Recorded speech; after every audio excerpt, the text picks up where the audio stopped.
Close enough. Welcome, everybody. You have found your way into the last Lowbrow meeting of this year. So welcome, everybody. Probably all of you know that we're a little band of something like 120 or something like that. We're pushing up. We'll get a report from Doug on that. So amateur astronomers, anyway, gather here on the third Friday of every month. We usually have speakers and a little business meeting afterwards, but as tradition would have it, we're going to have our speaker first. So if anybody that was here and didn't want to stick around for our really engaging business meeting, which probably won't be that long anyway, then it would give them a chance to get out of here. So, and I'm Charlie Nielsen, by the way, the president of the club. There's a few other officers present, and we'll probably get some reports from them during the business meeting. So tonight is an example of the reach that the University of Lowbrows really have. A few months ago, somebody had mentioned, because we had a comet in the sky, and we're pretty excited, that it'd be really cool if we had somebody talk about comets. And I don't know if it was me or Adrian first that said, well, there's only one person to think of there, David Levy. So I reached out to him, and he is here with us, as you can see tonight. So David Levy is arguably, or I think maybe not so arguably, one of the most enthusiastic and famous amateur astronomers of our time.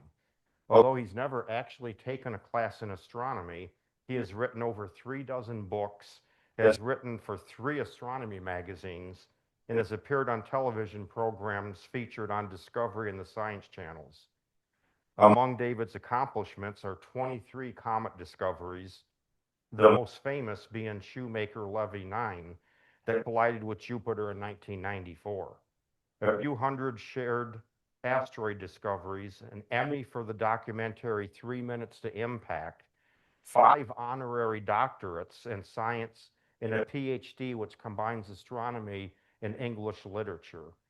Also, some of you might know that David is a fan of Shakespeare and even writes some of his own poetry, and I wouldn't be shocked if we heard some tonight. Currently, he is the editor, and correct me if I'm wrong on this, David, of Sky's Up, the magazine Sky Up. It's a web magazine.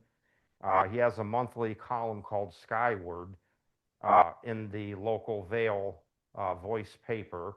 And David continues to hunt for comets and asteroids, and he lectures worldwide. In fact, any of you saw, been watching the Dean Regas class things he's been doing. He was recently on one of those a couple months ago, something like that. So David gets around. And with that, I am very, very excited to present to you Dr. David Levy. Thank you very much. I hope you can all hear me all right. Okay, I assume that you can. Hung be the heavens with black, yield a day to night. Comets, importing changes in times and states, brandish your crystal tresses in the sky. I begin my lecture tonight with a quotation, one of the first 3 lines that Shakespeare ever wrote. It was the 3 opening lines of Henry VI, Part 1, composed around 1590. And Shakespeare felt that he wanted to begin his career by writing about comets, and he did. I feel that, this is not a lecture about Shakespeare, but I think he and other writers are going to be mentioned fairly frequently this evening. On Wednesday, that was 2 nights ago. Yeah, it was 2 nights ago now.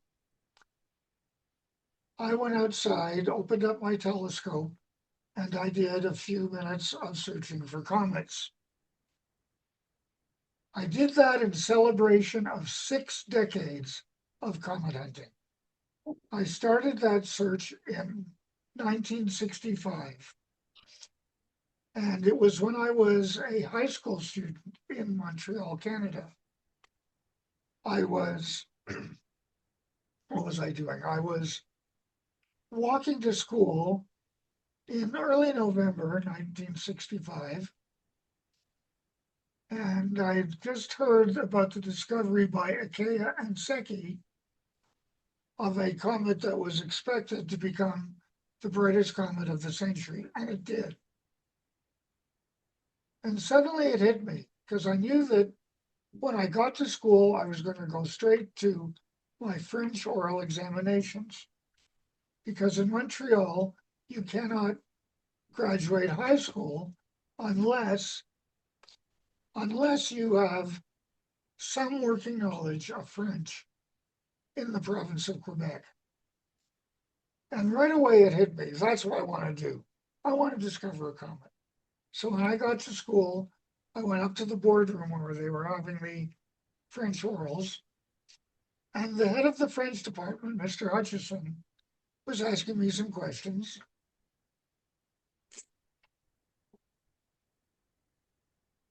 And I tried to answer them as best I could.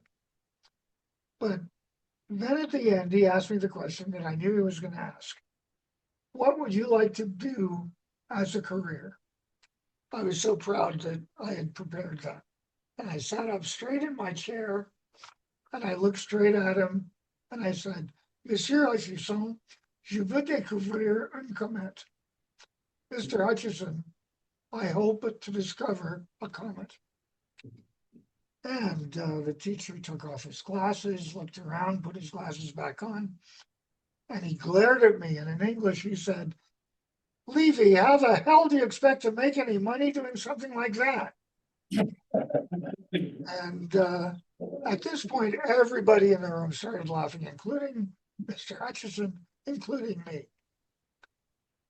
And then he calmed down. He said, Levy, I'm going to give you full credit for your answer, if only because in all the years I've been doing these orals, it is the strangest answer I have ever received. But you better find a new comet for me within 20 years, because if you don't, I'm going to come back and I'm going to lower your grade. This was something that I've never forgotten.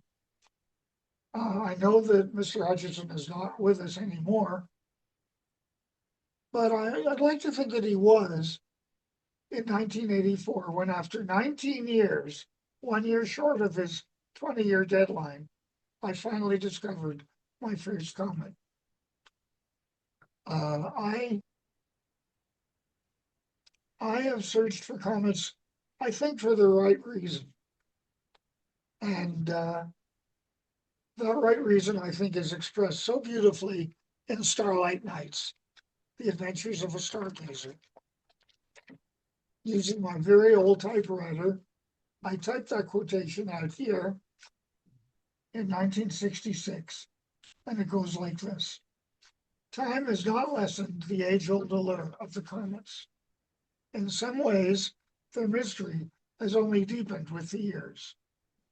On each return, a comet brings with it the questions which were asked when it was here before.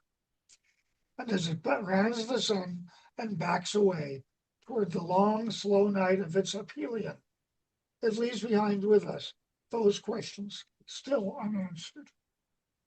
To hunt a speck of moving haze may seem a strange pursuit, but even though we fail, the search is still rewarding.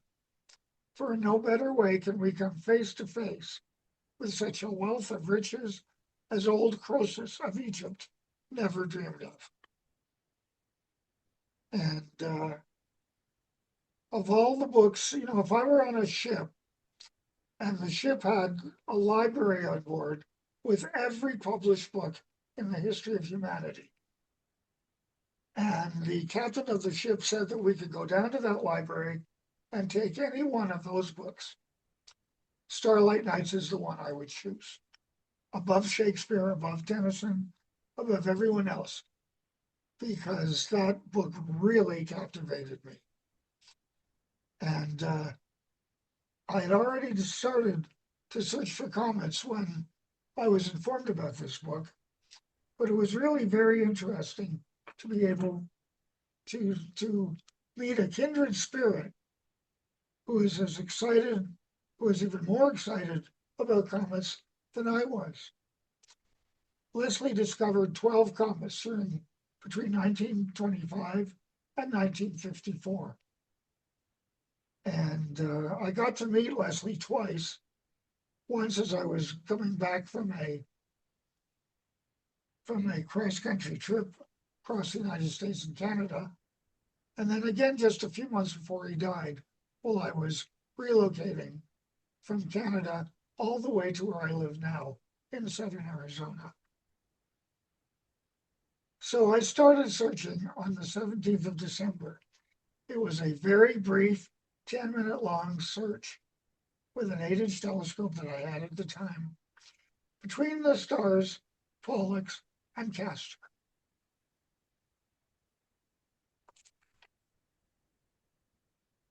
It was very, very special to me. And within the next few months, I was pretty certain that that's what I really wanted to do for a number of reasons. I really didn't expect to discover any comets. I always believed that finding comets is hard. Discovering new comets is hard. Searching for new comets is easy. Just put your eye at the eyepiece and move the telescope over about a field of view every second. And even though now the professionals have pretty much taken over that field with their large format telescopes and cameras, I still feel that I get more sky covered in an hour than they do with their large telescopes. But they do find much, much fainter comets than I ever could. Part of the program that I set for myself is not just searching for comets, but observing carefully each new comet that was discovered. And over the decades, I have seen 243 comets, including the last 3 Atlas comets. You know, the interstellar comet you've all heard about, and you know, that one's a spaceship. It's not a comet at all. It's a spaceship from another right? That's common for us. It is a comet. It was, when I saw it a couple of weeks ago, it was easy as anything to find. I was looking around the area where it was, and I found a faint galaxy in southern Virgo. But I could barely see the galaxy because it was just rising. So I just sort of swept around the area there, and all of a sudden, it was there. It was not faint, it was easy to see, and it was incredibly beautiful. So it is not a spaceship, and I did not befriend that night any spaceships. I did befriend the entire comet, and by the end of my hour looking at it and studying it, we were pretty good friends. I went inside, I was so excited that before going back to bed, I enjoyed another Star Trek episode, which I enjoy doing. I am a Trekkie. And imagine the comet sitting right next to me, and we were friends kidding around. And I feel, for me, that the night sky has a personality. It consists of star after star. And I do not know the names of all of the stars. I know a lot of their positions, and it's always a welcome sight whenever I see a group of stars with which I am familiar. And it's like they're personal friends of mine. I can talk to them, answer their questions, after the thing they come and answer. And I can do all kinds of lovely things with the night sky. For me, the night sky has been a passion.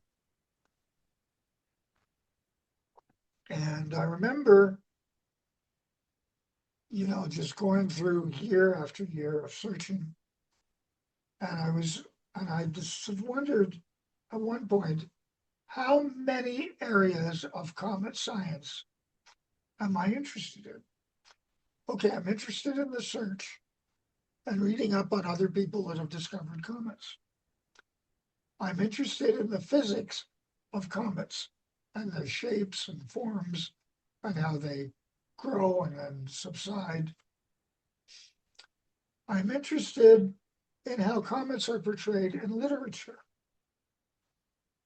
And finally, I became interested in whatever happens when a comet strikes the Earth. I like to think that I might have, in a long precursor of me, been around 66 million years ago when a large comet, and I could have been an asteroid, but I suspect it was a comet because the number of asteroids that are as large as that one that hit us, there's only one or two, like Ceres and Pallas and Juno and Vesta, are probably the only four that could create a crater 200 miles across. But what about comets? Because large comets can come by from the depths of the solar system around the sun, and if they're in the right or the wrong orbits, they could collide with the Earth. So my guess is that it was a comet, although I may be wrong. There has been another theory, you can read it if you look up on Wikipedia, that the impact that resulted in the extinction of 75% of all species of life on our planet was not caused by just one impact over the present-day city of Chicxulub, New Mexico, but over several impacts that took place all in the Northern Hemisphere. A crater has been found off the coast of Western Africa. A crater has been found just north of England. And I think there's a third one and a fourth one as well. I have to admit that the evidence isn't that strong for a multiple impact theory, but I kind of like it because in a way it connects me to an earth-shattering event that took place 66 million years ago. And I would like to add that if it weren't for that earth-shattering event that took place 66 million years ago, I wouldn't be here today, and neither would you, talking to you about my passion for comets. I think that impact is what led to the rise of humanity. The specific interest in the night sky and English literature, particularly comets, came in 1975. I was with our club in Montreal. We were observing the Lyrid meteor shower, and it was a clear night, which is not common for Montreal, but it was a nice, clear night. And we were seeing 4 or 5 or 6 meteors, and it was kind of fun. And as we're watching, my mind went away, and I wonder how many other amateur astronomers have seen the Lyrid meteors. And have been able to count such meteors.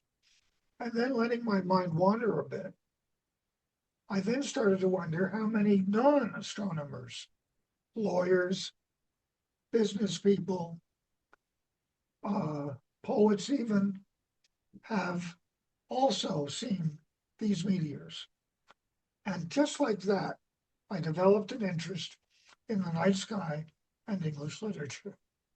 The very next day, I was visiting Kingston, Ontario, in the hope of starting a program, a master's program at Queen's University.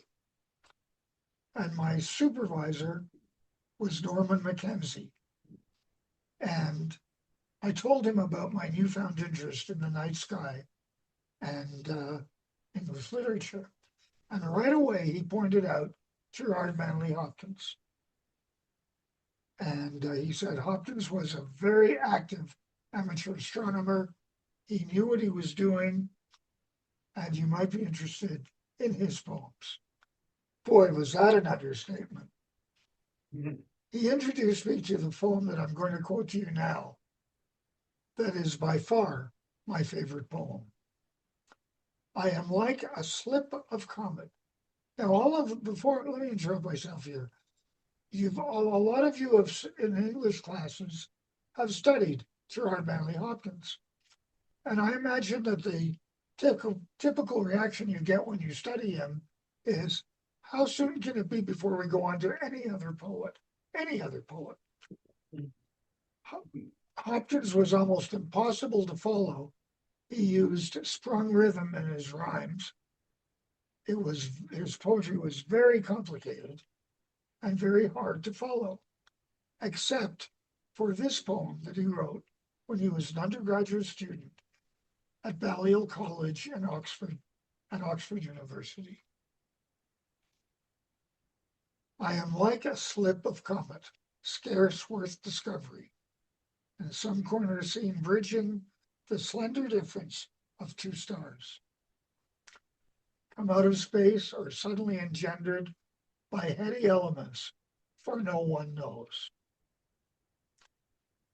But when she sights the sun, she grows and sizes and spins her skirts out, while her central star shakes its cocooning mists. And so she comes to fields of light. Millions of traveling rays pierce her. She hangs upon the flame-cased sun and sucks the light as full as Gideon's fleece. But then her tether calls her. She falls off, and as she dwindles, sheds her smock of gold amidst the sistering planets, and then goes out into the cavernous dark. So I go out, my little suite is done. I have drawn heat from this contagious sun, to not ungentle death, now forth I run.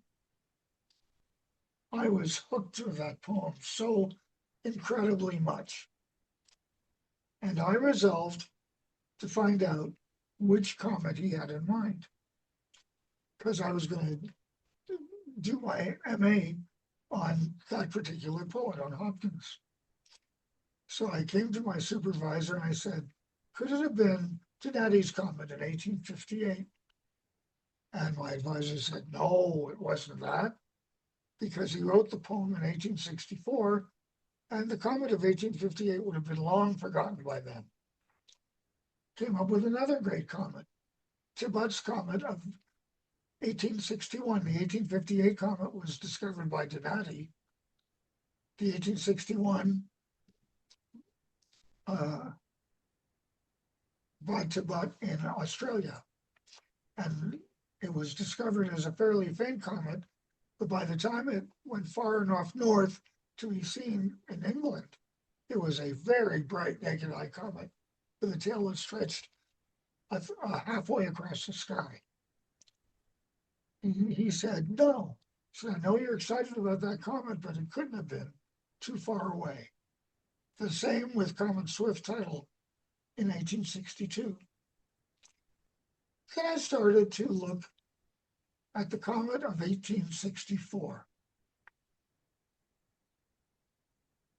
Turns out that Hopkins wrote his poem only 2 weeks after that comet was visible. And I uncovered a newspaper published in London at the time that said these words: on Monday next, the comet can be seen between the star Iota in Auriga and Beta in Taurus. I thought, I think I've got it. I think he was referring to the comet of 1864. So I went to my supervisor's office and I said, I've got it. It's the comet of 1864. And I gave him my reasons. And he said, good work, but no. And I said, no, what do you mean no? And he said, because bridging the slender difference of two stars, the second line in his poem,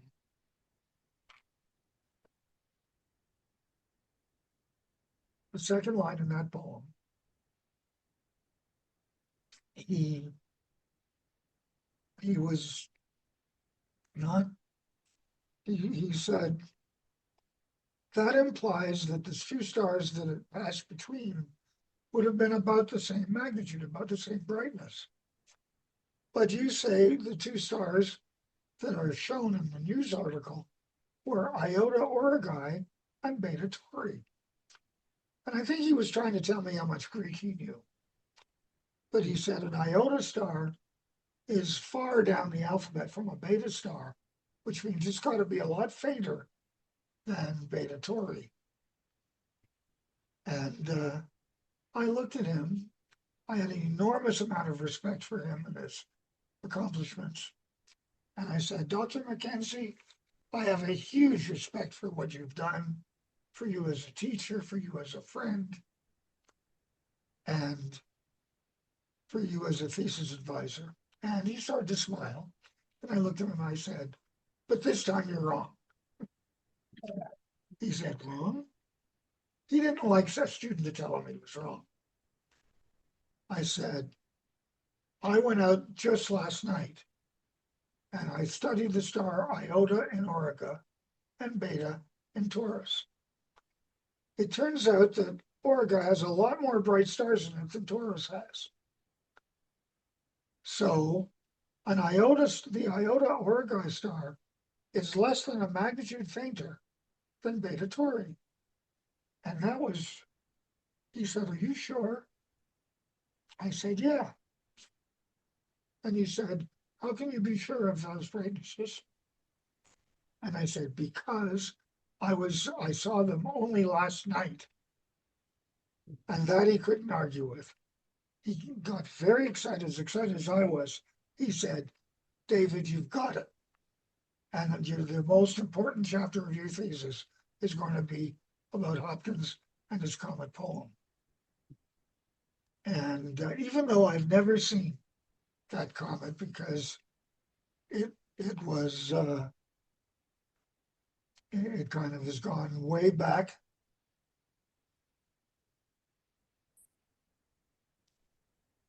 It was very special.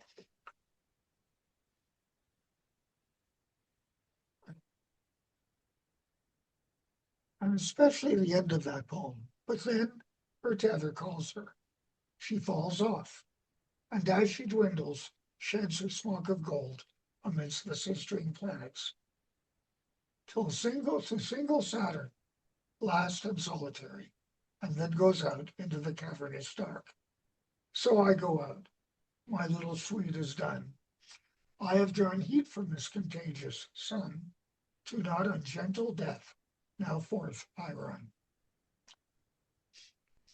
Now I'm sure that I'm giving this lecture to a group of amateur astronomers who are about to run screaming into the night, and you just might, because I said to single Saturn, last and solitary, and you're all going to jump up and say Saturn is not the outermost planet, either Neptune or Pluto, depending on which side of that debate you're on.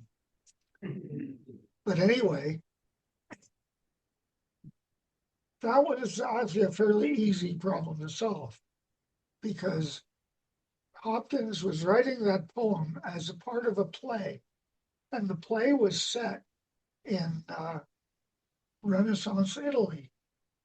And at the time that the play is running, Saturn was indeed the outermost planet. And come out of space or suddenly engendered by heady elements. Back then, that second thing was second reason that comets exist was a possible reason. And it wasn't until Tycho Brahe, the comet of 1877, was able to measure its motion from night to night and calculated that it has to be farther from the Earth than the moon is. So all the way back then, they knew the comets did come out of space. I got my master's degree, and my mom encouraged me very much to go on for my doctorate. And I said, oh, I'm tired of this.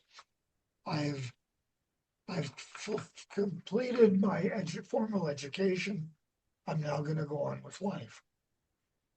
And I think every 5 years or so since then, I would wake up with the thought in my head, finish what you started, get your doctorate. And I got that idea from many different people. And I always resisted it. In 1990, I think it was 1996, I woke up one morning and I thought to myself, finish what you started, go on, get your doctorate. And I went into where my wife Wendy was doing some work, and I told her about that thought, that I get it every 5 years. And it's the first time I've gotten this since our marriage. And it is, I don't want you to worry about it, because whenever I get that thought, I think about it, I stomp on the floor to stomp it out, stomp the life out of it, and then I go on about my business. And I started to go away. And Wendy said, before you start stomping, and I stopped and turned around. And she said, before you go around stomping, why don't you think about it? Because I'd be the last one to say that my mother or your mother is right, but I think in this particular case, she is. And so first of all, I had to choose a university to do it in, and that was pretty easy. Wendy and I, just the year before, visited the Hebrew University in Jerusalem, and I was so impressed with that institution. I wanted to do it there. And in fact, when I wrote to them and said that I wanted to do a doctorate there, they asked me would I want to do it at that university. And I was very honest with them about the nature of the university and the fact that they do some of the best research in the world. And they accepted that answer. It took me 10 years, but those were the happiest 10 years of my marriage, of my life, and of my life with Wendy. And I'd like to interrupt a little bit to give you a little bit of an advertisement. I've made 2 smart decisions in my life, maybe a few more than that, but I've made a lot of bad ones, but 2 ones that I'm very proud of. The first one was that I decided to start a search for comets in 1965.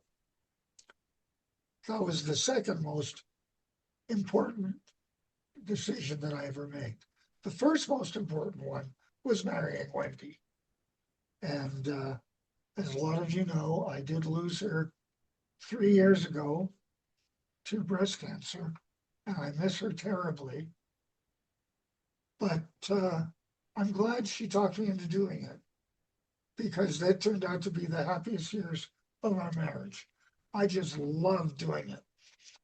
I did a thesis on the night sky in the work of Shakespeare, and reading his plays and thinking about what he was writing about gave me almost the impression that William Shakespeare dabbled around in writing occasionally, but really deep in his soul, he loved the night sky.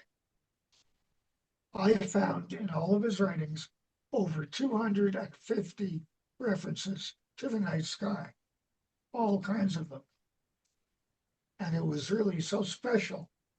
And now when I'm going out, I feel almost that there's an audience of writers. Hopkins is there, Shakespeare is there, a lot of people who all share my love of the night sky, share my passion for the night sky. I found over the years a number of others.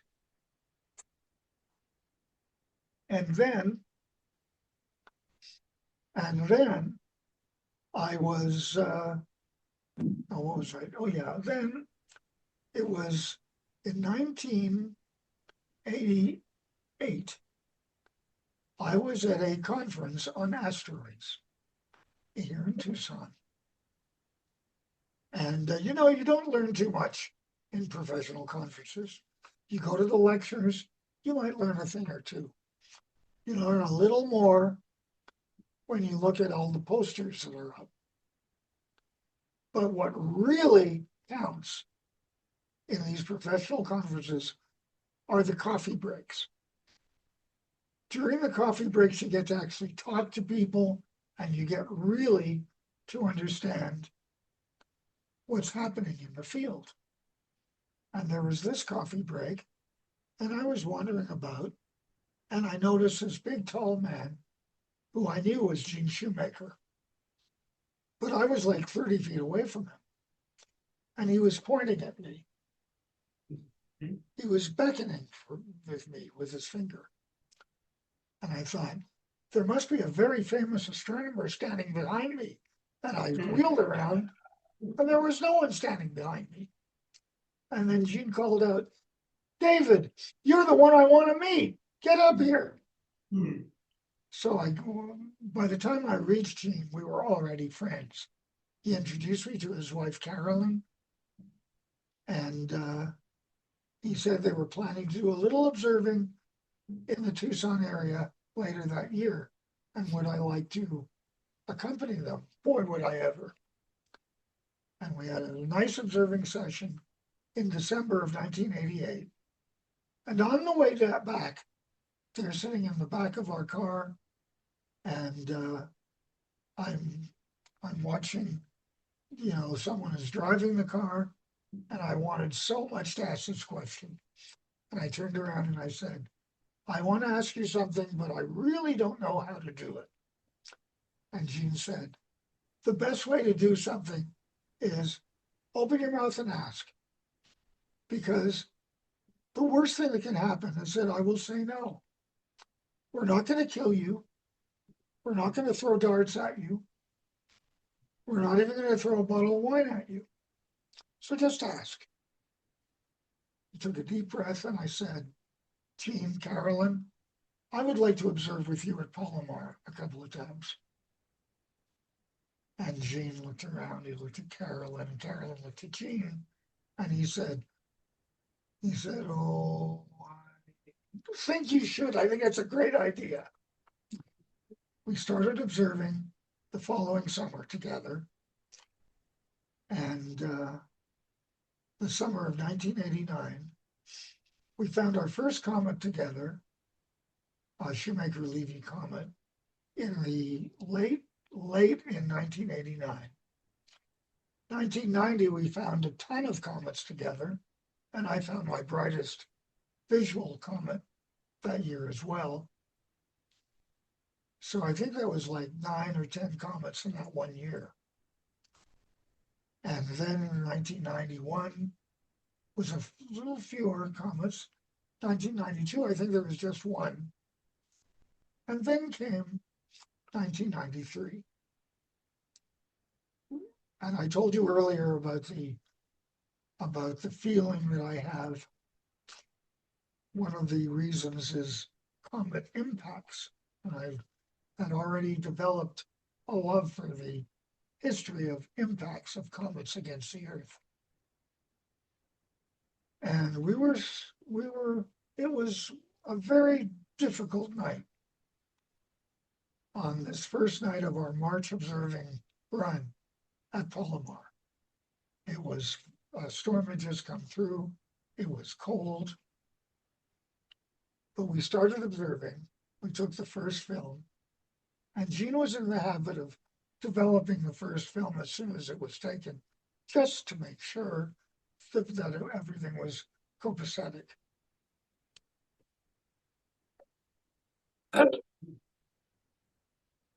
Just to make sure everything was okay. That night, everything was not okay. we got a very sharp call from them downstairs. Carolyn, David, get down here, stop observing. So we went downstairs and Jean said, somebody accidentally on purpose exposed our film to light. And the film is completely light struck and they're useless. And Jean was just having kittens. Carolyn was very sad, and I was very sad. Until I looked towards Jean and I said, is it possible that if we try a film from the bottom of the pile, that film might still be good? Jean thought it was a good idea, and he's always developed that film. And except for a little bit on the edge, the film was okay. And Jean right away said, thank God. So we took those films from the bottom and continued observing. Around 3 o'clock the next morning, we had a fresh batch of film that was all ready for us. And we were able to continue observing. The next night, with a lot of good film ready, we're all ready to start. We got about, the first set was completed when we had to stop because clouds had come by. And Jean wanted to go outside and check. So Carolyn and I stopped and we went out with him. The sky was completely overcast by this time.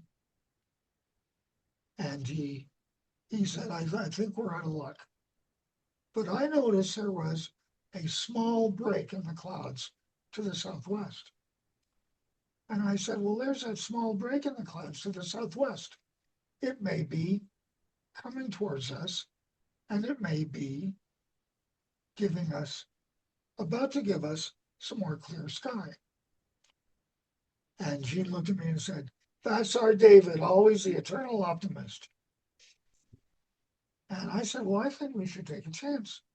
And Jean said, every time we slap a film into that telescope, it costs us $8. We simply cannot afford to be spending $8 on film when the sky may be too cloudy to record anything. And I right away said, well, $8 isn't all that much.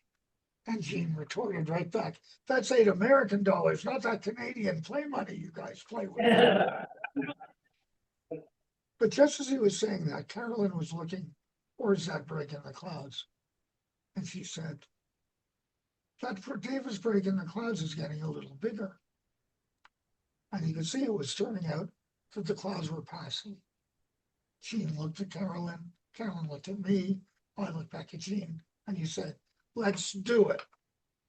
We went inside, and the very next film that we loaded was the first of the 2 discovery films of the comet now known as Shoemaker-Levy 9. We had to stop when more clouds came in, but after a couple more hours, it cleared off again. We were able to get the pair of films because the way Carolyn was scanning was that she used what's called a stereo microscope. She put one film in one side of it, another film on the other side of it, and she'd look for things and she'd align them.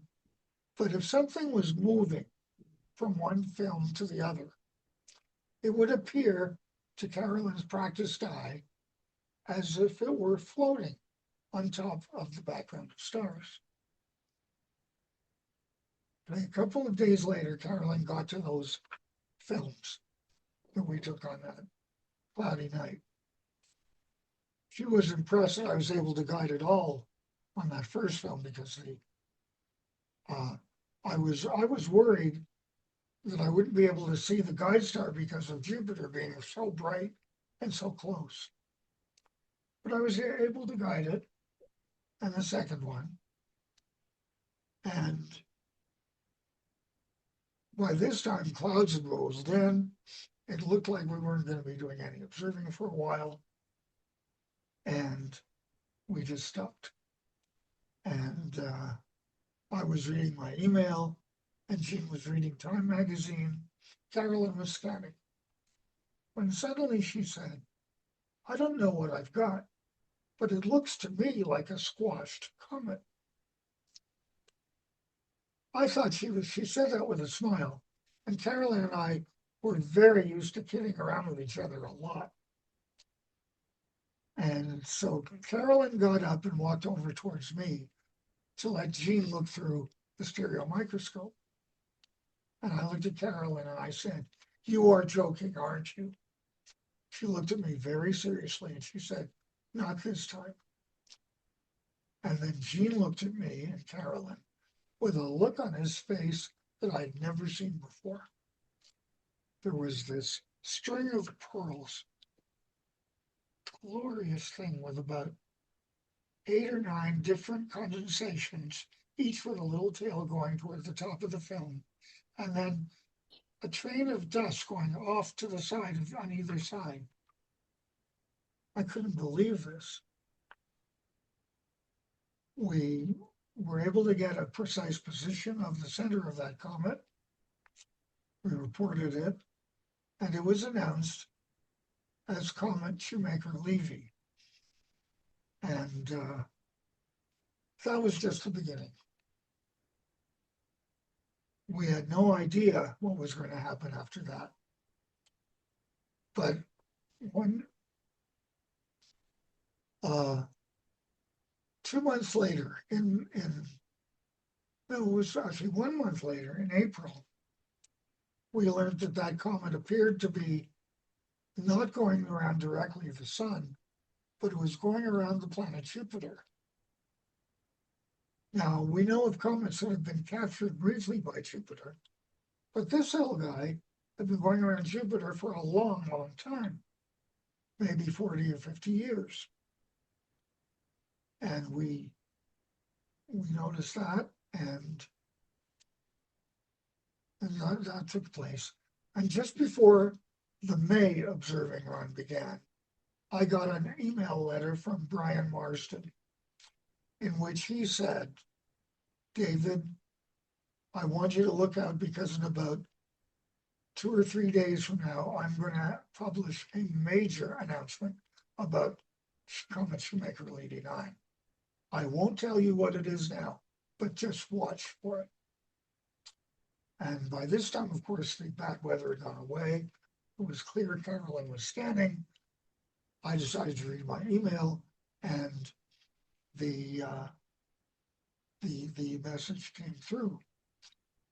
I said, "There are 2 messages about our comment on this." And the first one simply renamed the comet from Shoemaker-Levy to comet, periodic comet Shoemaker-Levy 9. It was the 9th periodical comet that Jean and Carolyn and I had found together. And it was really very special because up until that point, the team that had found the most periodic comets had found only 4. So with this one, we had doubled that record. And he just came out with an ephemeris of where the comet was going to be in the next year, as he does with every comet, except he added an extra column to this. And the column was headed Delta J, or the distance between the comet and Jupiter, and the center of Jupiter. And I said, that's kind of odd. But I started going down that column of his. And I said, "Carolyn, as I go down this Delta J column, Delta J gets smaller and smaller and smaller." And I went all the way down to the last one, which was around mid-July 1994. And I said, "Carolyn, the Delta J in the last figures is smaller than the diameter of Jupiter, smaller even than the radius of Jupiter." And Carolyn stopped scanning and she said, "We're going to lose our comet."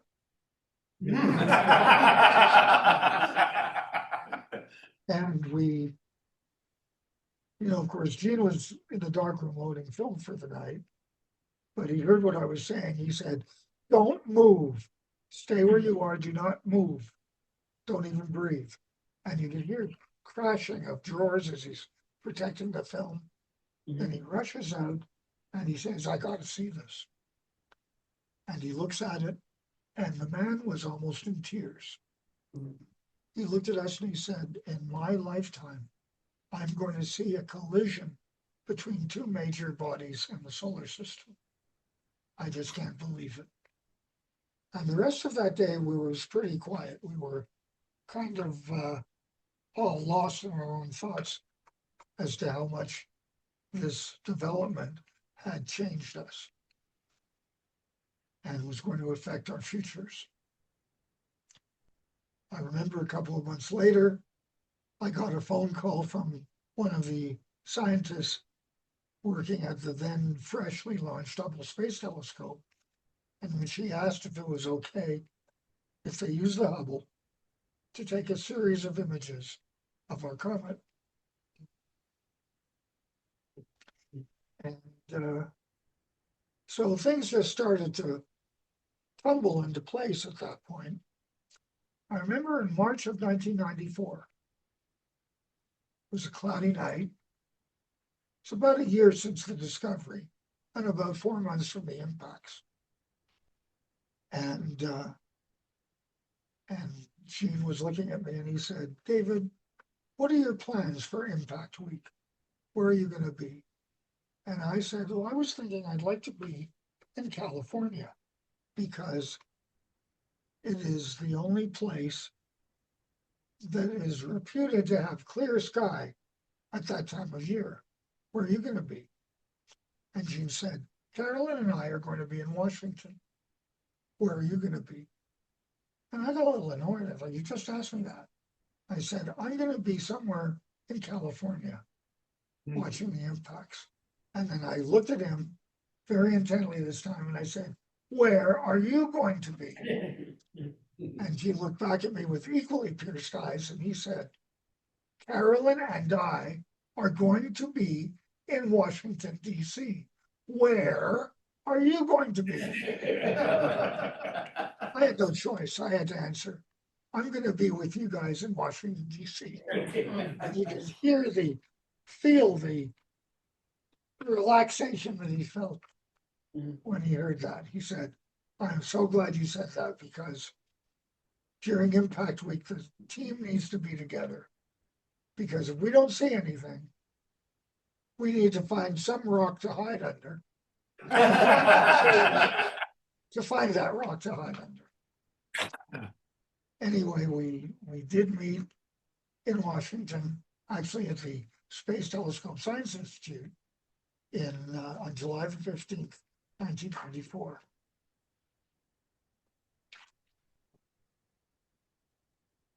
We were preparing for that first press conference the night of the first impact of SL9 on Jupiter. And they were giving us lessons on how to behave during a professional news conference. We all had ties and jackets on, and he recommended that we put the bottom of our jacket coat underneath where we were sitting so that it wouldn't get wrinkled. So we practiced that a little bit. And there were a couple other little issues.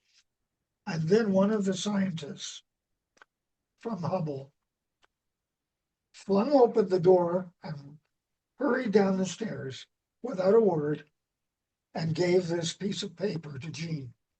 And Gene stood up and said, "You mean they saw plumes?" And he said, that completely disrupted our rehearsal. We had to find our own computer somewhere so we could see what was going on.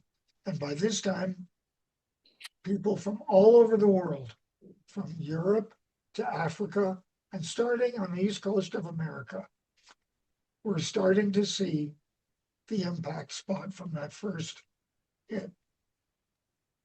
And that first press conference was so special Gene got to suggest his own theory about how a comet could collide with a planet. And he had a worldwide audience to tell it to. Carolyn then told the group about the discovery of that particular comet. And then I gave a little lecture, a much briefer version of what I'm doing right now. And I was, we were so excited. Gene and Carolyn's daughter and son-in-law were there. My mom was there. And in the middle of the question period, Heidi Hamel walked in with another notice, holding in one hand and a bottle of champagne in the other. She walked right up to where Gene was, thrust the piece of paper down, and she just took over the conference. And she said, Gene Shoemaker said that he hoped we're going to see some amazing things. I can assure you we are not going to be disappointed, because we saw amazing things from this first impact. The spot on Jupiter is just enormous, almost as large as the Earth. And that was just such an incredible thing. The next thing that happened with this particular comet, which I'm emphasizing because it is the highlight of my career as a comet searcher, we were having a press conference, and they had them every day. Some of them, Gene and Carolyn, were present. Others, I was present. The 20th of July, I was present. And they were having their press conference when the back door of the press room opened and Gene walked in, pointed at me and said, "We need to get out of here." And I looked at the lady sitting next to me and I said, "Nothing is going to make me leave this press conference. It's my responsibility to be here." And she said, "You're right. Nothing should make you leave." Then Gene came up to me and he said, "We got to leave now. We've been invited to the White House." And I looked at the lady and I said, "Excellent." We took off. They had the July 20th event was specifically the 25th anniversary of the Apollo 11 moon landing that had taken place on that same day, a quarter century earlier. But a lot of the discussion had to do with SL9. After the press conference was over, we got to meet the president. We were reasonably impressed, but he didn't talk with us very long. And then we were about to leave when someone came in, introduced himself as a member of the vice president's staff, and he said, "Could you three wait around a few minutes? The vice president wishes to talk with you." And Gene pulled the same number he did with me the other time. He said, "Oh, I think we can do it." We had a wonderful conversation with Al Gore. And he was he really, not a word about politics. All he wanted to talk about was the comet. And then he said, "I live on the grounds of the Naval Observatory. And just last night, I went over to where the telescope is, and I was able to see the impact spots." And the next day, I believe, was the day that fragment G hit Jupiter, and it made a black mark on Jupiter at least 3 times the size of the Earth. A humongous spot was formed. How long did those spots last? Almost a year. When I got back home to Tucson, my home in Vail near Tucson, I was able to look at them, and when Jupiter went behind the sun, I waited till I came back in the morning sky. As it is now, it's back in the evening, but for a long time it was in the morning sky. And I was able still, for a second season, able to spot the impact sites of SL9. Since then, a lot has happened in my life. We lost Gene in a car accident in 1997, just a few months after Wendy and I were married. And Carolyn died in, just a number of years ago. But she had a long, long, happy life. She lived till she was in her mid-90s.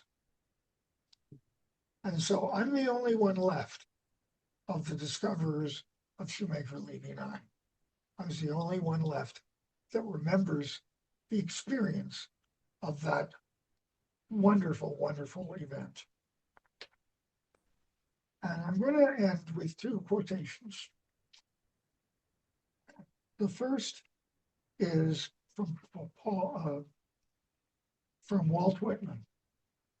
And it's something I think a lot of you would remember. And it's dangerous for me to quote this because I'm the guy giving the lecture.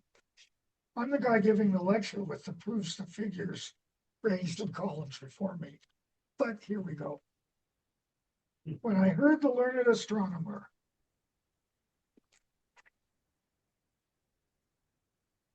when the proofs, the figures, were ranged in columns before me, when I was shown the charts and diagrams to add, divide, and measure them, when I sitting heard the astronomer where he lectured with much applause in the lecture room, how soon unaccountable I became tired and sick, till rising and gliding out, I wandered off by myself in the mystical moist night air, and from time to time looked up in perfect silence at the moon, at the stars. I wanted to share this beautiful piece of writing with you. And now it comes time to end my presentation. I'm going to end it with Wendy's favorite poem. It's Ralph Hodgson's The Song of Honor. Now, I could quote the entire poem, but that would take about 36 hours, so I'm not going to do that. Instead, I would like to quote just the last few lines. When I would be giving lectures and I would end them with this quotation, I'd notice Wendy sitting in the front row, mouthing the poem as I was saying it.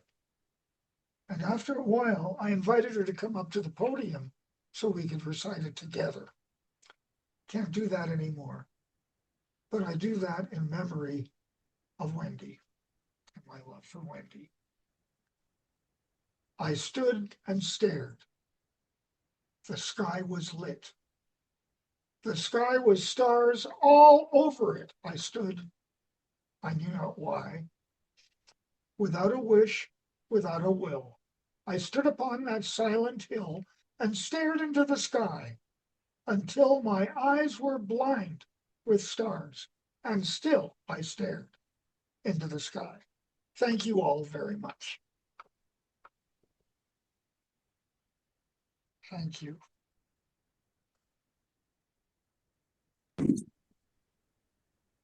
David, my friend, it's Adrian. What's up, I Dave? always enjoy listening to those poems, and I enjoyed the recollection of the discovery of the comet. I could listen to it a million more times, as long as you can tell it. Thank you again. Good to see you again, my friend. Thank you, Adrian. This is my second lecture to the Lowbrows. My first one, I believe, was in person. This one's online, but I think it worked out okay. And I'm glad to see that you came.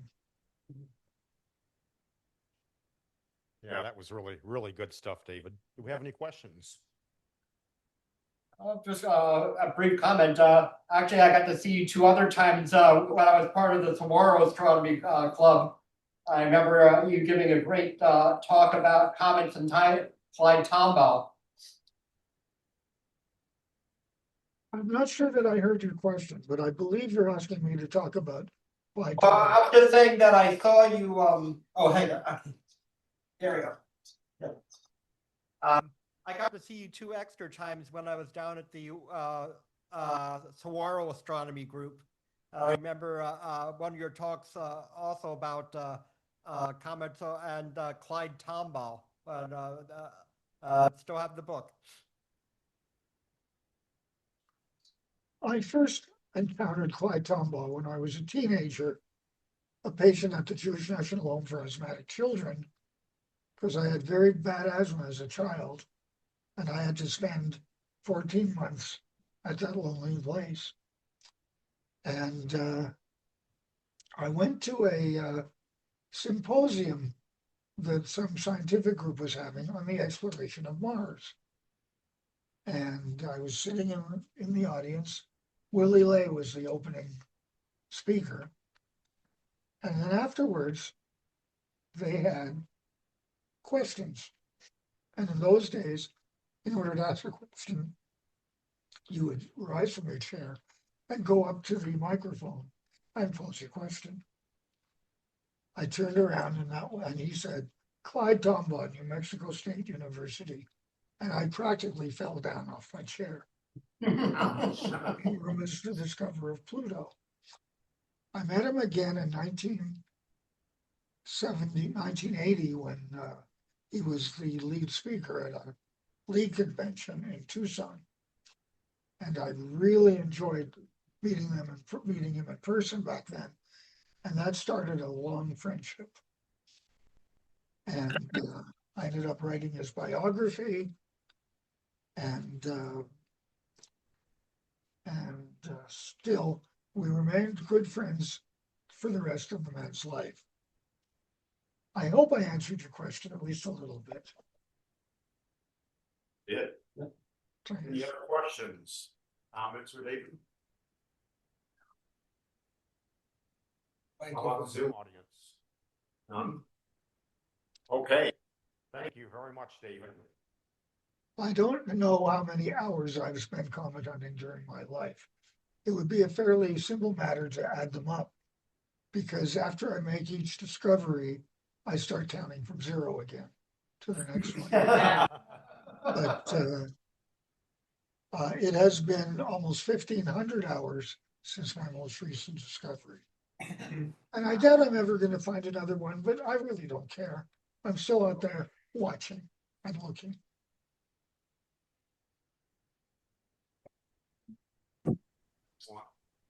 So David actually spoke to us, as he had mentioned, it was 7 years ago. And turns out we gave him an Outback gift card for $100. But, you know, that was 7 years ago. There's been a lot of inflation and things since then. So I'm going to propose that we do a gift card some type for 150. 2? Do I have 2? We can go 2 if anybody wants to. It's cool with me. No, 3. Okay, now you're pushing. Well, since you mentioned it, we go $200. Sure. Okay. I really appreciate this. We But appreciate it, before you David. We send really that to do. me, You're I still would the like same- to suggest that you put that gift card for the use of the lowbrows. Get an eyepiece or a telescope or something that you need. I'm just very happy to have been invited to do this lecture tonight. And I want to wish all of you a very happy Christmas and a productive and peaceful, please God, New Year. And joy of the season. Thank you. Happy Hanukkah, David. Thank you. Yeah. It's the 6th. Yes. Thanks. See why I like that guy? What's the hat? Send him the hat. We'll send him something, yeah. If you're still there, David, you're at the same address?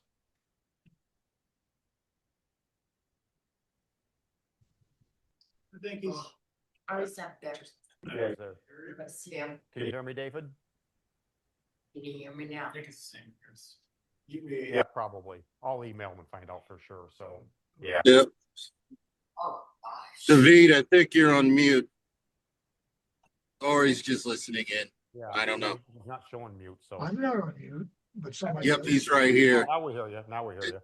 David, I have a I have a quick question, David. Sorry, Charlie. Global Go Star ahead. Party. Is Scott going to do another one or planning another Global Star Party for us all? I don't know, but I'm pretty certain he is. He Okay. used to do them every Tuesday, but now it's down to about once a month, and I think he's taking off for Christmas. But I Yeah. anticipate he'll be doing some in the 2026. Not every week, Okay. from time to time. Right. It's been a lot fewer.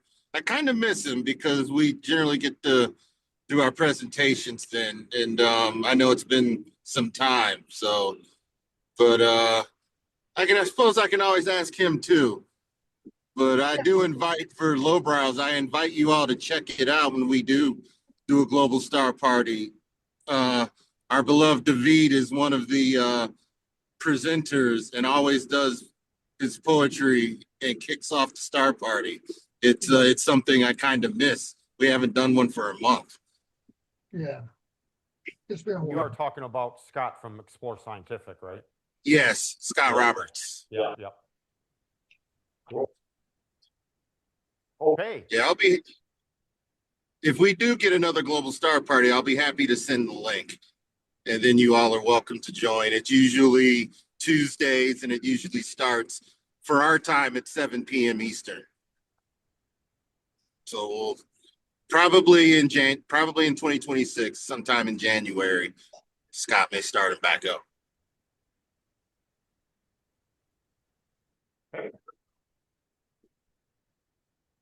Anybody got anything last minute? All right. Thanks again, David. Much appreciated. Okay. So for officer reports, first thing is after the, can everybody hear me without this? I don't know. Is it okay? Can you hear me? Can everybody hear me in the Zoom audience? I can hear you just fine, Charlie. Okay, that's what I thought. Because if I wear that thing, I get this echo back there. It's irritating. Anyway,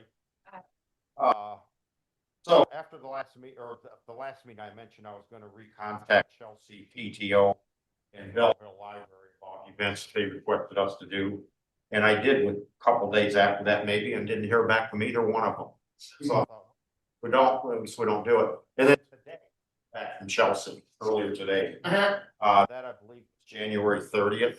And we were scheduled for that, and it sounds like everything is still go. So I'll touch base with them, and if I don't hear from Belleville Library soon, then I'll try to recontact them. The other thing I had is Doug Warshow, who picks up the mail from our post office box. Thank you very much. Happened to give us the latest mail, and in that was a card, Christmas card from Vatican, basically. Compliments our friend, Brother Guy, who also, by the way, is good friends with David Levy, too. Oh. So anyway, I just thought I'd show that. Pardon? So you can click on the Oh. There we go. Oh, that's what it did, it lost its zoom.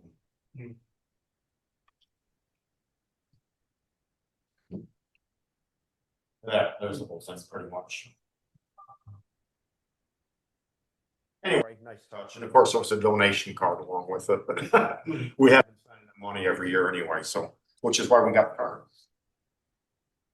And also, interestingly, in the mail was, anybody hungry? Jeff. Jeff. But anybody wants to here, so. No, it seems like I'm forgetting something, but maybe not, so I will move on. We did hear from Amy, our newsletter editor, and she was not able to be here tonight. She also said she had no report. Actually, there was a slight chance she'd make it, but that didn't happen, so. Also, Don, our vice president, called or emailed and said that. Hang on a second, he did have something. Oh, just that he's continuing to work on that trifold flyer. A couple of us sent a couple little things in. Apparently he's tweaking that and gonna give us a final product here pretty soon. So then we just gotta decide how many of them personally, I think a couple hundred probably would do it. Not like we give them out all every day, but anyway, that's in the works. And with that, I will go to Vice President Tim. Barry here? No, okay.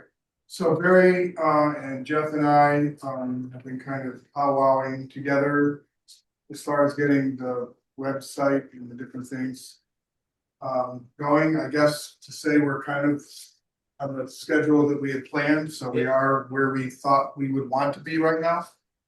Barry and I got together last night and he's got the skeleton created.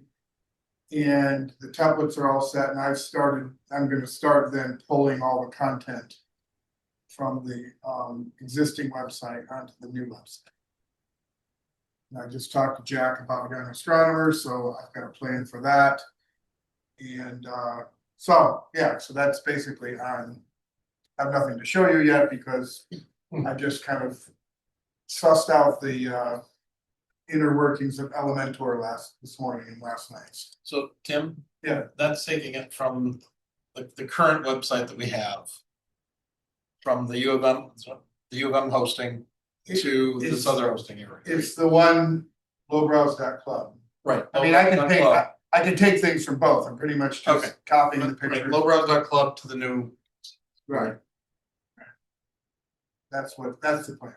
because for a long time, that was the new website, but that's, Right, so when I guess now, when we refer to the new, this would be like version what, 3? it's called the new website. New. Work on it later. Well, so this is the, There it is. This is the new. that's the kind of the scratch front end right now. It's not by any means.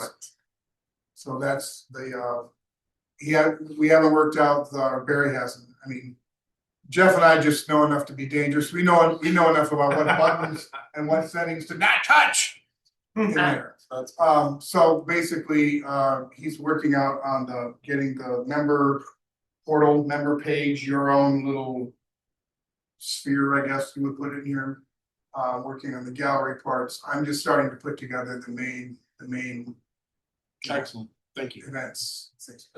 And when we get the events calendar done, then obviously that's one of the first things. I guess the plan is going to be to get the most important things on there first.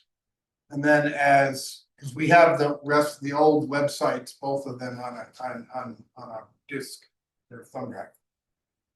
So if that goes down, we still have the data and the material. That's good. But we'll just make sure that we'll do it as the most important stuff up on here, get that up live first. And then we'll continue to add to it, and then we can tweak the look of it as we go and check it. So, yeah, that's it. Excellent, thank you. And next to him, we have our Director, Jack. Oh, okay. Get out to the observatory and just checking everything with the heaters work and everything else. And so far, we're doing good. The other thing I was gonna talk about is I was out at the Windsor Center of the RESC for their 80th anniversary dinner banquet. And the keynote speaker was Dr. David Levy. And I knew some of the other people there years ago doing some projects with the Windsor Center while I was president of the DAS. And I talked to a few of them, and a couple of people talked to me about maybe coming out to Peach Mountain because they want to see the 24-inch telescope in that. Because they had been out here years ago, it's a long time ago. Steve Pellerin was out here with Eric.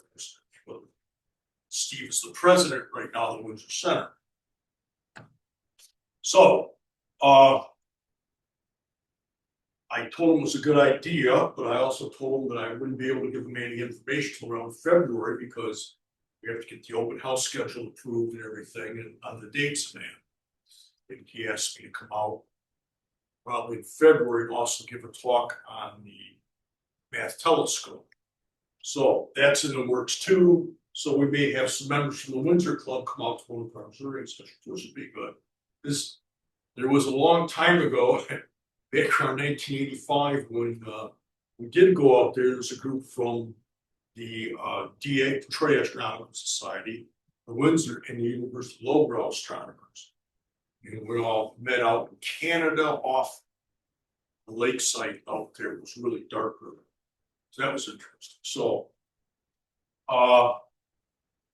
that's all I have to say for right now. The only other thing I guess is working on the open house schedule, getting that taken care of. So I'll turn it back over to. Okay, and I'll turn it over to Jeff. Very easy. I just wanted to make a general observation, thank you, et cetera, to our new VP Tim and our new webmaster Barry, because they have been an absolute joy to work with, and Barry has been working independently. Barry and Tim worked independently, and it's taken a load off of me. So thank you guys. So obviously give you more work. Since you got. You're working on that. On that note, we still got, looks like a couple of people here have picked them up. It's like Danny, John Ridley, and Nick Watt. And I have 10 calendars and 7 handbooks still unclaimed. Just mail your or PayPal, whatever, to Doug Scoble for that email I have. If you have questions or you forgot where it is, just email me and get that taken care of. The other thing that came to us is we had an inquiry kind of out of the blue from what was it?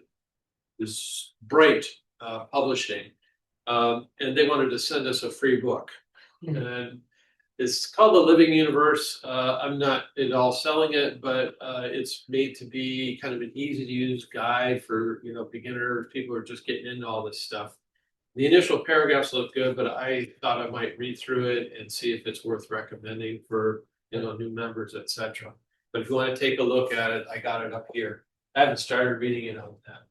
And the last thing is, if you guys have any need for a Skywatcher, I guess one of these mounts, this will go into the bottom of a Sea Star, but I've had troubles with it because of the align how it goes. But if you have other devices that might be handy, talk to me. I show 3/8 screw. Yeah. Do you know what the dovetail is?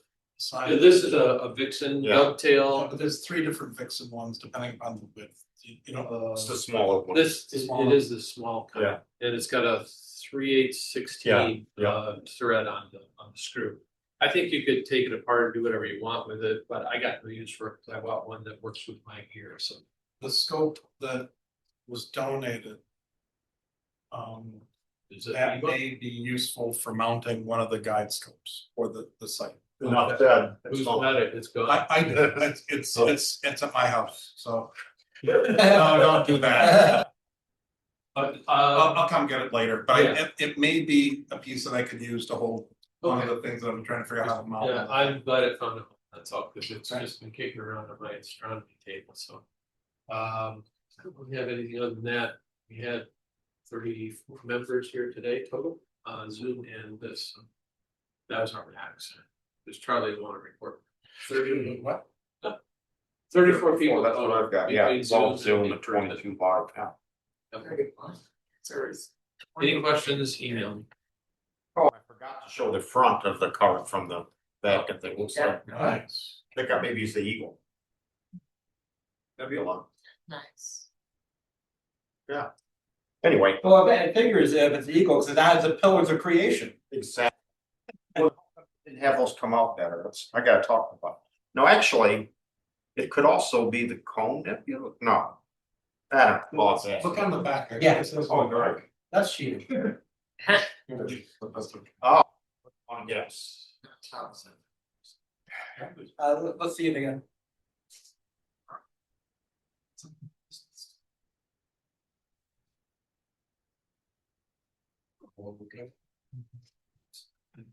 Yeah, it doesn't out of focus. Yeah. Yeah.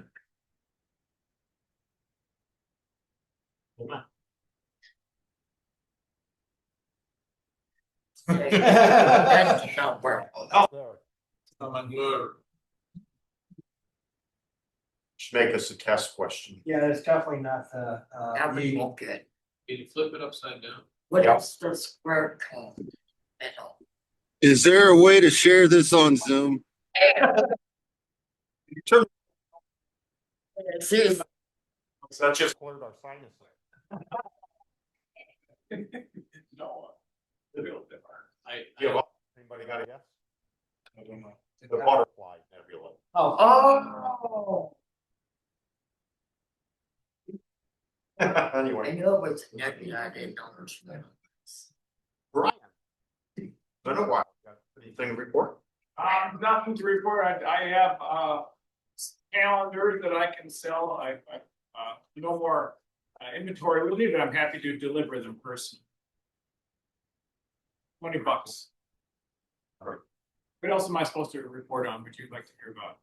We can make something up. Okay, but no, that's I'm done. Any presentations coming up, Brian? Any presentations coming up, Brian, for you?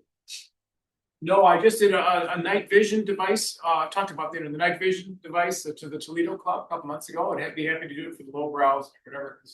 It's very exciting. If you, and those. Yeah, I got that. Yeah, oh, man, yeah. Yes. Yeah. And Kathy's house, Yeah. we had fun using the night vision. It's a bionic eye. Yeah.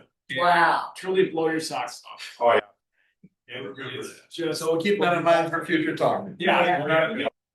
Back and forth. We will not let you take that.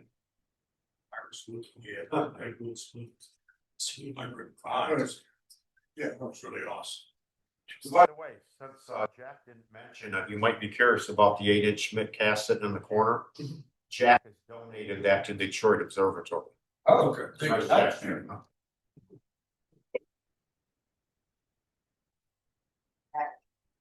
Okay. My wife's posted sent the email to the Observer, Ann Arbor Observer to get the stuff on their calendar. One of the last open houses, we actually had people use that to find us. So it's good to know that our marketing is actually doing a little bit of actual work. So that's great. At this point, I'm trying to think, the sound was really bad last time because I had to be remote, the last meeting. And I'm hoping that it's good this time. It's really hard to tell while we're doing this. Yeah. What the Zoom sound is going to be like. Yeah. Because it was really weird Wow. when I was trying to listen to it online. Yeah, and we can do exactly the same thing 2 times in a row, and it won't come out the same way. I understand. There's that. always something. And the problem keeps getting around. If you've solved them all, the first one comes back, so. Working on speakers but I don't have anything lined up yet. Okay. So I need to look at the calendar to see what's Well, we're actually good up until like. Yeah, No, not quite that late. it's close. It's Yeah. We got Line up already, yeah. Okay, is that it, Ken? I believe so. Thank you. Yeah. I proposed, an open house schedule for next year and sent it to the officers. Hopefully they'll get to it and so we can send it out to the club, for approval. If, we're gonna have brochures, they won't do us any good unless we put the open house dates in it.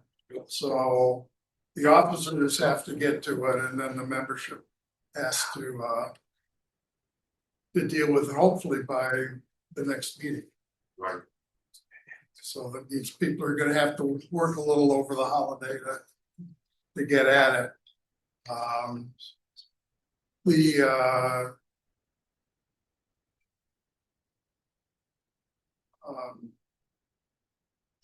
The new moon is fairly early in September. And so that's pushed star parties,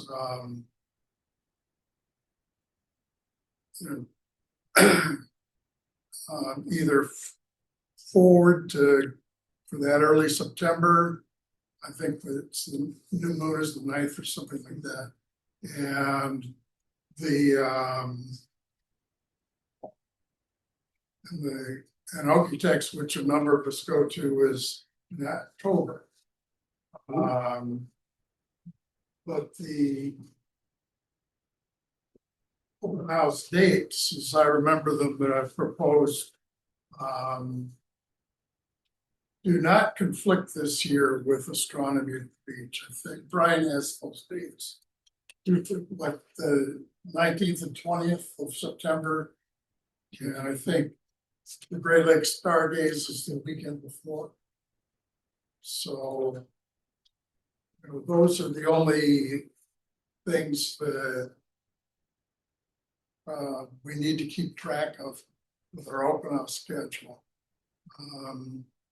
I don't know how many of the members act to go to Great Lakes Stargaze, that would conflict with one of the open houses. Since you were talking about it, Jim, I just happened to have this printed out for talking to the woman at Scioto Township Parks Director about doing something.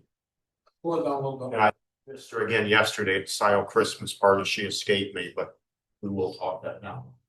There you go. Get that down. There's the new moon on September 10th.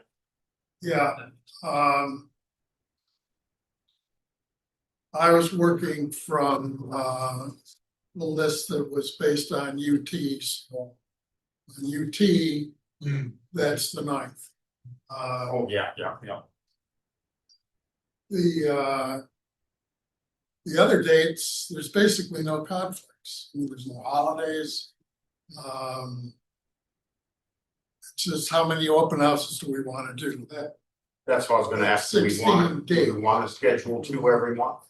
We never. Potentially 16. Potentially 16. Yeah. We usually call off at least half of them because of the weather. Right.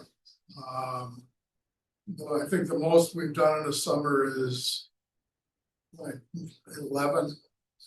Yeah, something like We that. had Yeah. pretty good luck. The year that 2009, we had pretty good luck, but most of the time, 50%. Must have been a good year because you remember. Well, yeah, I remember that year particularly, but most years I don't. Most years we get skunked a lot. Smoke. Yeah. And then there's the Oh, yeah, smoke, yeah. but the thing is, once we post these dates, print them in the brochure, they're fixed. We've got to show up. If the sky is clear, the public is not going to be looking at the smoke map. It has to get pretty bad around here before members of the public really know that the smoke is affecting our sky. True. So these are all things we need to consider. But I guess the biggest one is how many dates do we want to do?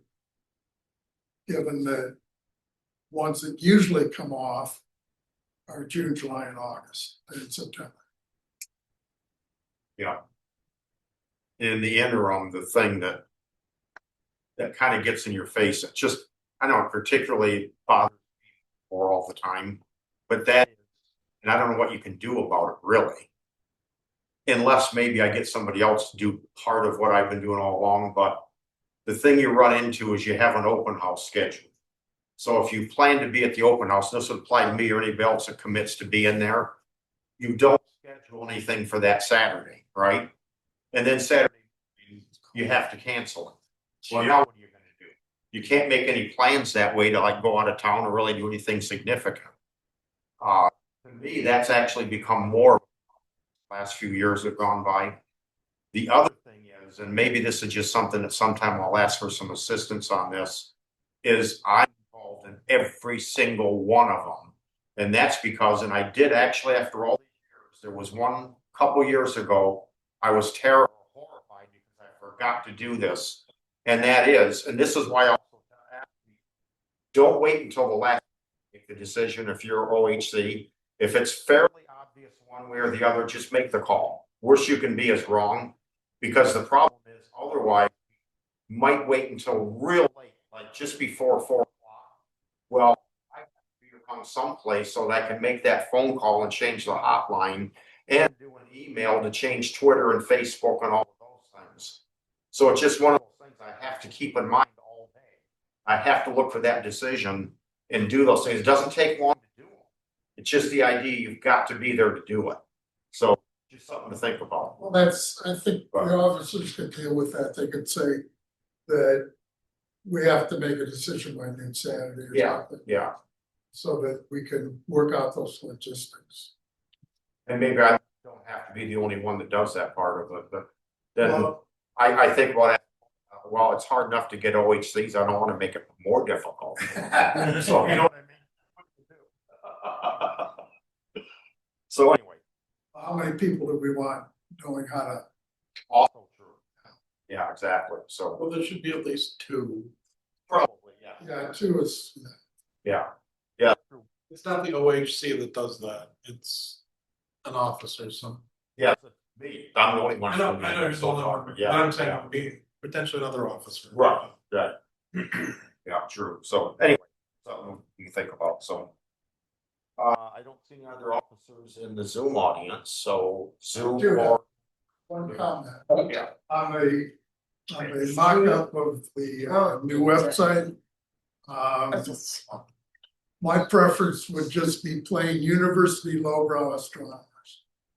Drop the club. Oh, like on the title on the top of it. Yeah, The new website, or the trifle, no, that right there. right there, yeah. Oh, Yeah, that's strange. I've looked at that and I never caught that it really said club there. I just guess I. It's redundant to me. But you're right. I tend to agree. Yeah.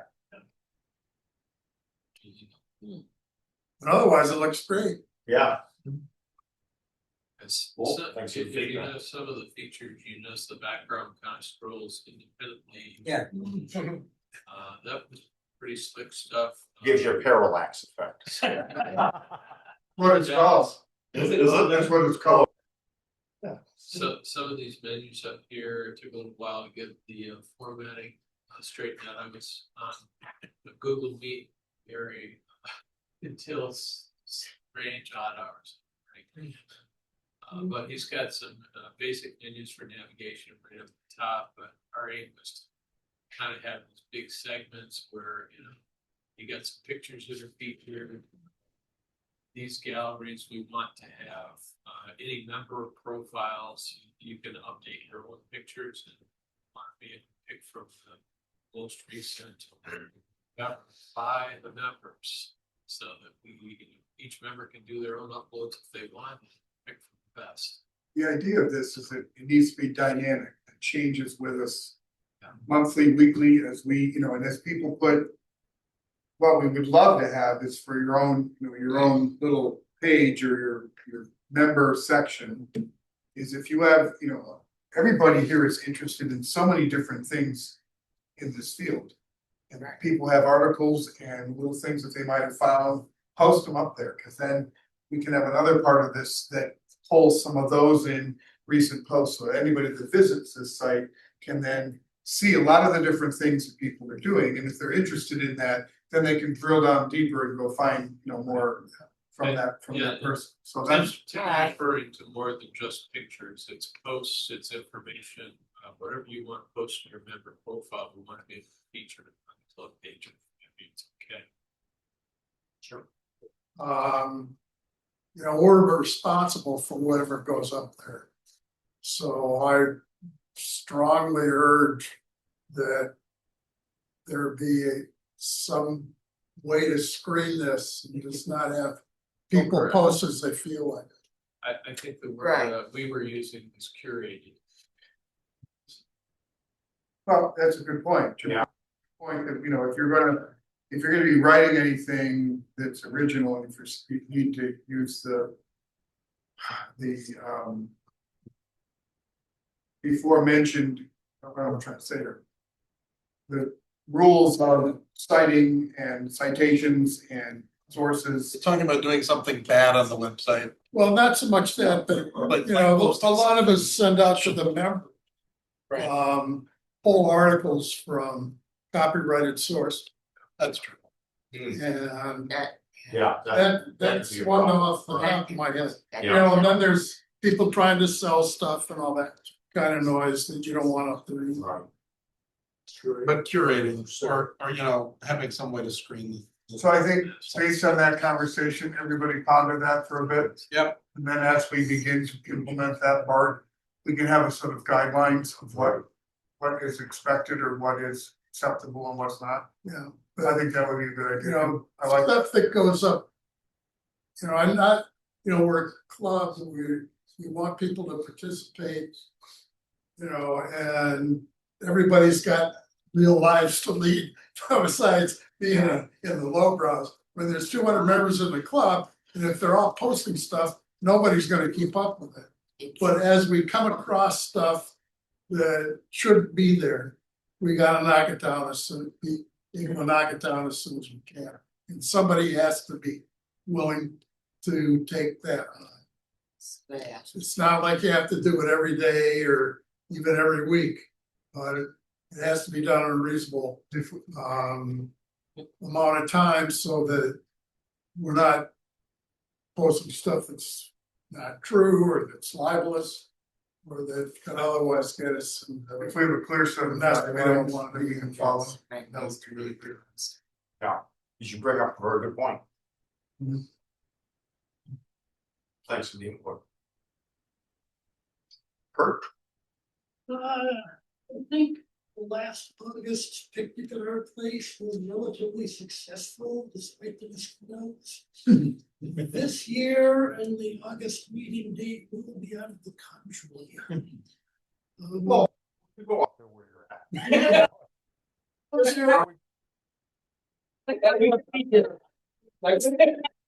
We won't have ready access to the club. There are plenty of trees you can hide behind, but that's not. Just like Beach Mountain. We thought about doing it the week after, and that's the full moon night, which probably isn't ideal.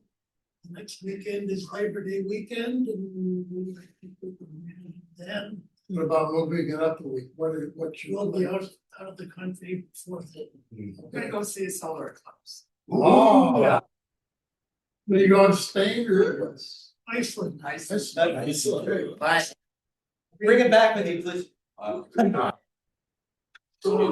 So you may want to think about alternative locations or postponing or going back to Eastern if or Eastern compatriot. Or we just have a regular speaker for August, like this is Just have a on regular that. one. Yeah, I don't have to have the picnic every year. Yeah, well, it was more. Well, I guess in July is our. Yeah, yeah. I take it you're gonna go to Iceland in order to get to Greenland. Yes, we got a ship. Well, we'll be somewhere between Iceland and Greenland. Hopefully. Wait a minute, that's water. Yeah. Yeah, hopefully there will be a clear sky above us. Yeah. Cause not much of Iceland is in the So you're on cruise, so we. Oh. Take a look at the ice cream. Yeah. Okay, thank you. Anybody got anything else? Anybody in the Zoom audience? In that case, do I? hear a Yeah, motion? I got something. Wait, well, anybody coming to the pizza house? Cause I'm gonna be there. Oh, well, I didn't hear the response, it cut out, but I just parked and I'm walking over there. You all are welcome to join me or not. I'm hungry. What you missed, Adrian, is that you're buying. Oh, okay. We can make that for real. Well, that case, Yeah. hold on. Yeah, come on out. Yeah. Okay, thank you. And with that, let's do a motion to adjourn. I'll see you guys there. We have a motion. And ladies. Anybody opposed? Yes, Thank you very much. Happy holidays, everybody.